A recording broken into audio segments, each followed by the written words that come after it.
তো হ্যালো বন্ধুরা, এই ঈদে আইফোন মাইয়া সুমায়াকে কে দিল কক্সবাজারে নিয়া।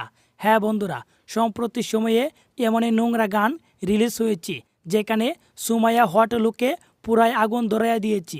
মাইয়া আবার আইফোন কিনতে চায়, আইয়া রে লইয়া মাইয়া কক্সবাজার যায়। মানিকে মিয়ার যত্নে করা আদরের সেই বউ সুমায়াকে সবার নজরে তুলেছিলেন মানিককে নিজেই।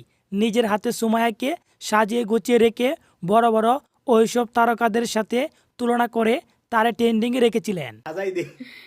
শোনা, তুমি জানি আমার একটা কোন নায়িকার সাথে মিলাও, কোন নায়িকার কথা কও। যা এখন সবার চোখেই সুমায়াকে তুলনা করা হয় সানি লিওনের সাথে। বলেছিলাম ওই যে এই সানি আর এদি কইও না। জামাই হয়ে নিজের হাতে নিজের বউকে থার্ড পারসন মেয়েদের সাথে তুলনা করে আজ নিজেই থার্ড পারসন হয়ে গেলেন। বর্তমানে সুমাইয়া জামাই ছাড়া পুরাই সানি লিওনের বেশে অন্য পর পুরুষের সাথে কক্সবাজারে ঘন্টি বাজাচ্ছেন। মাইয়া কক্সবাজার যায়, মাইয়ার কুত্তা মন্টি, আইয়ার শুধু বাজে ঘন্টি।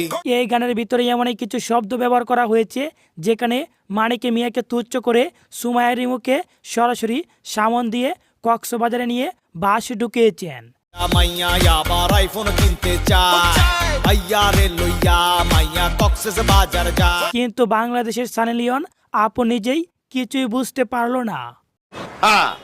গানটিতে কণ্ঠ দিয়েছেন আসাদুজ্জামান এবং তুষার ভাই সুমাইয়ের সাথে মডেল করে পুরাই হট মাইয়াকে ঘন্টি বাজিয়ে দিয়েছেন। সুমাইয়ের বাপকে বাঁশি দিয়ে সুমাইয়াকে চুষে নিলেন গানের মাধ্যমে। টাকার জন্য সুমাইয়া ছোট ছোট ড্যাশ পরে জেনারেশনদের পুরাই মাথা নষ্ট করে দিয়েছেন এই আইফোন মাইয়া। আবার আইফোন কিনতে চায়, আইয়া রে লইয়া মাইয়া কক্সবাজার যায়। এই গানটিতে বারবার কুত্তার কথা বলা হয়েছে। যে কুত্তা সুমাইয়া নিজেই পালতো সেই কুত্তা দিয়ে তার উপরে বাঁশ দিল, কিন্তু সুমাইয়া কিছুই বুঝলো না, কারণ এমন মেয়েরা টাকা ছাড়া কিছুই বুঝে না। মাইয়ার বাড়ি বাপে বেচে তরকারি, মিডিয়াতে আইয়া মাইয়াতে হয় জমিদারি। তো যাই হোক বন্ধুরা, হট লুকে সুমাইয়া রিমুর মডেল আপনাদের কাছে কেমন লেগেছে এবং গানের কথাগুলো নিয়ে আপনাদের কোনো মন্তব্য থাকলে তা কমেন্ট করে জানিয়ে দেন। আর হ্যাঁ, ভাইরাল গানগুলোর রিভিউ পেতে আমাদের চ্যানেলটি সাবস্ক্রাইব করে সাথেই থাকবেন। সবাই ভালো থাকবেন, সুস্থ থাকবেন। আল্লাহ হাফেজ।